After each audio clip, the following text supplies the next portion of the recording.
What is a rogue state? We've heard that term bandied around a lot in the past, particularly in the noughties, particularly after 9/11, Iraq, Iran, North Korea. You get the gist. Well, if we're going to start talking about rogue states again, I think we do need to talk about the state of Israel. As I've been noting a lot since this war began, Israel is a state which is in serial defiance of international law, specifically its illegal occupation of Palestinian land, the theft of land in the West Bank, those illegal settlements. But it is serially breaking, again, as I keep noting, international law right now in Gaza, the norms of war, collective punishment, forcible displacement, mass bombardment of civilian populations. We could go on. But now look at their attitude towards the United Nations, which, whatever you think about it, was set up amidst the carnage of World War II in an effort to prevent the great horrors humanity inflicted on each other repeating themselves. Now, they're totally worthy critiques of the United Nations, to say the least, given a lot of UN states are human rights abusers, like Israel. The fact that in practice, the world order isn't governed by a law in which all are equals, where none are above the law. In practice, great powers and their allies can behave with impunity, which in the current context means that the only superpower that remains, the United States, can behave with impunity, and its allies, the likes of Saudi Arabia, for example. And yes, like Israel. Now, going to war against the United Nations is a bit, well, how do we put it, rogue statey, I would say. This week, the Secretary General, Antonio Guterres, said that what to any rational, sensible, reasonable person assessing the facts should be uncontroversial. He specifically condemned Hamas and the atrocities that they committed. He said Hamas's October 7th murder and kidnap attacks were appalling. He said nothing can justify the deliberate killing, injuring and kidnapping of civilians, or the launching of rockets against civilian targets, which I wholeheartedly agree. What he did also do is provide the one thing that Israel always wants to wage war on in these particular terrible moments, which is context. Let's just listen to what the big guy had to say for himself. It is important to also recognize the attacks by Hamas did not happen in a vacuum. The Palestinian people have been subjected to 56 years of suffocating occupation. They have seen their land steadily devoured by settlements and plagued by violence, their economy stifled, their people displaced, and their homes demolished. Their hopes for a political solution to their plight have been vanishing. But the grievances of the Palestinian people cannot justify the appalling attacks by Hamas, and those appalling attacks cannot justify the collective punishment of the Palestinian people. Absolutely spot on. Now, look, I know the apologists for the Israeli state and its behaviour want us to believe that day one of all of this were the appalling acts committed by Hamas against innocent civilians on the 7th of October, and that you can't talk about anything else. And anything else is essentially apologism for terrorism. That's what they would like us to think. They don't believe that, but that's not the point. This is a political, obviously, attack.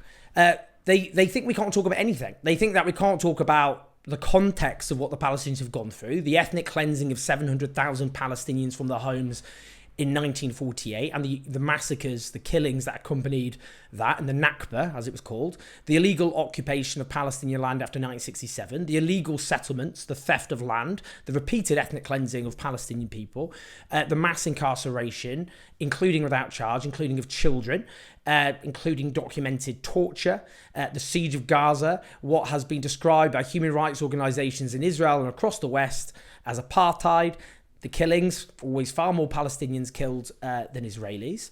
96% of deaths in the 15 years before October the 7th were Palestinians. That's not in any way to justify ever the killing of Israeli civilians, and that's an important point to make.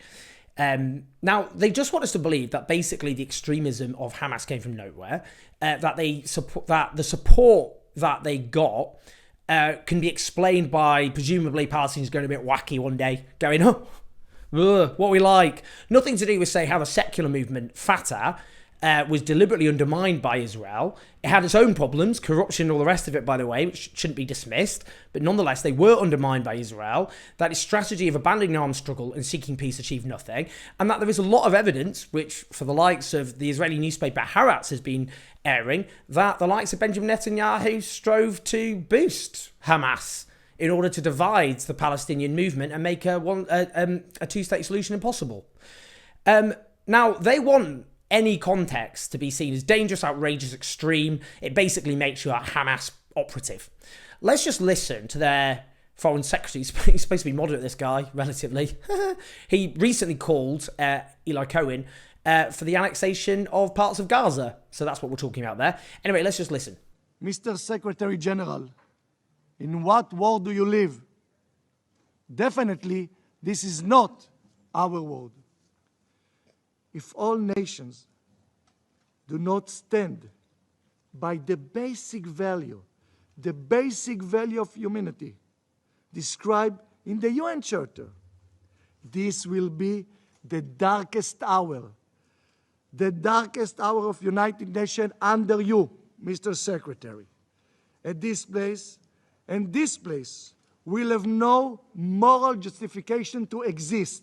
Listen to the state of that, ranting and raving, suggesting that the end of the United Nations, because what their Secretary General said, there's a wider context that has to be understood, which started before the 7th of October. Now, Israel's ambassador to the United Nations, Gilad Erdan, then called on the UN Secretary General to resign. He said he'd expressed an understanding for terrorism and murder.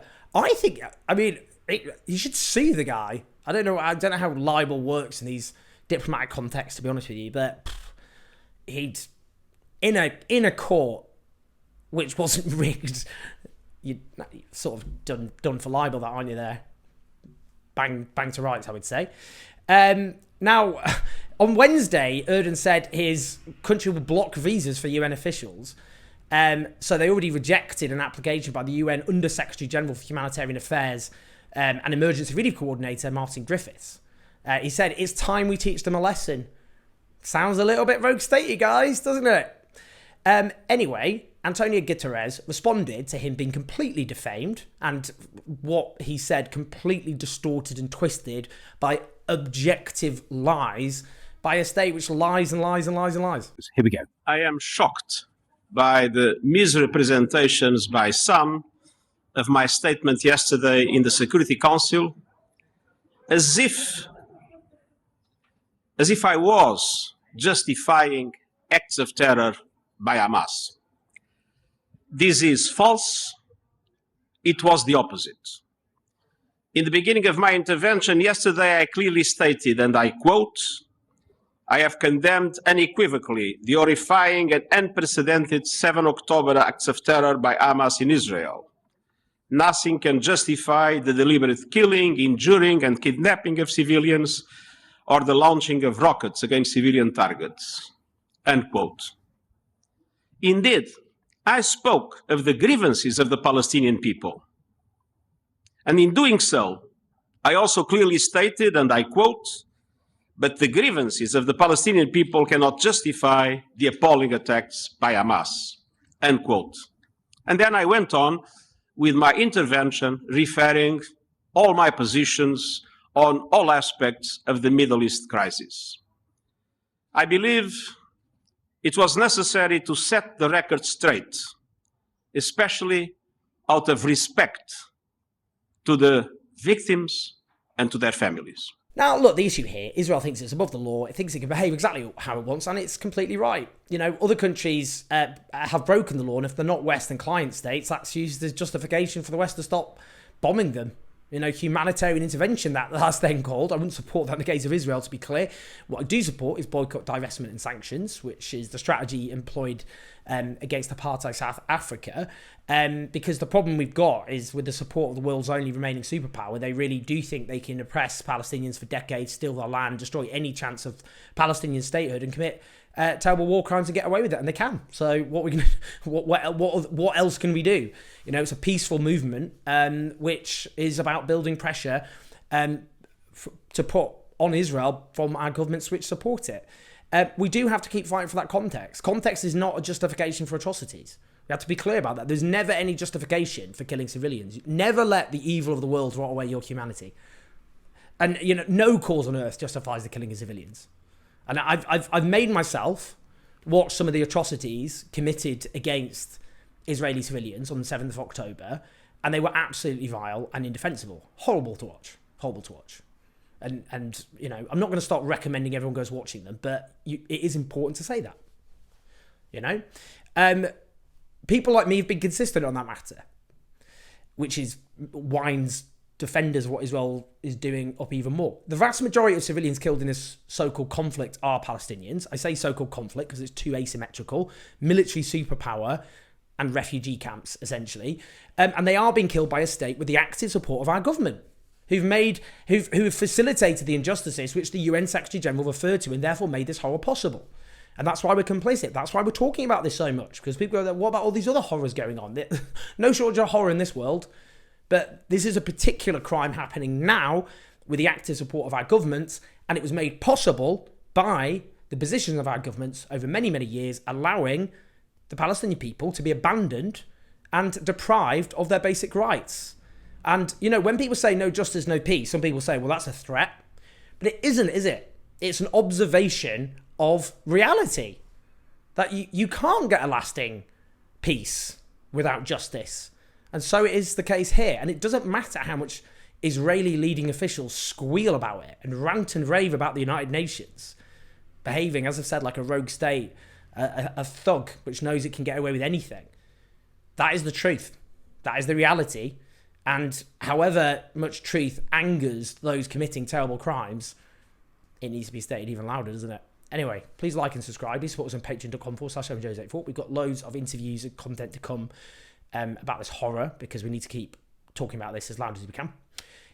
You can keep showing the road on patreon.com/7Joes84. I'll see you in a bit.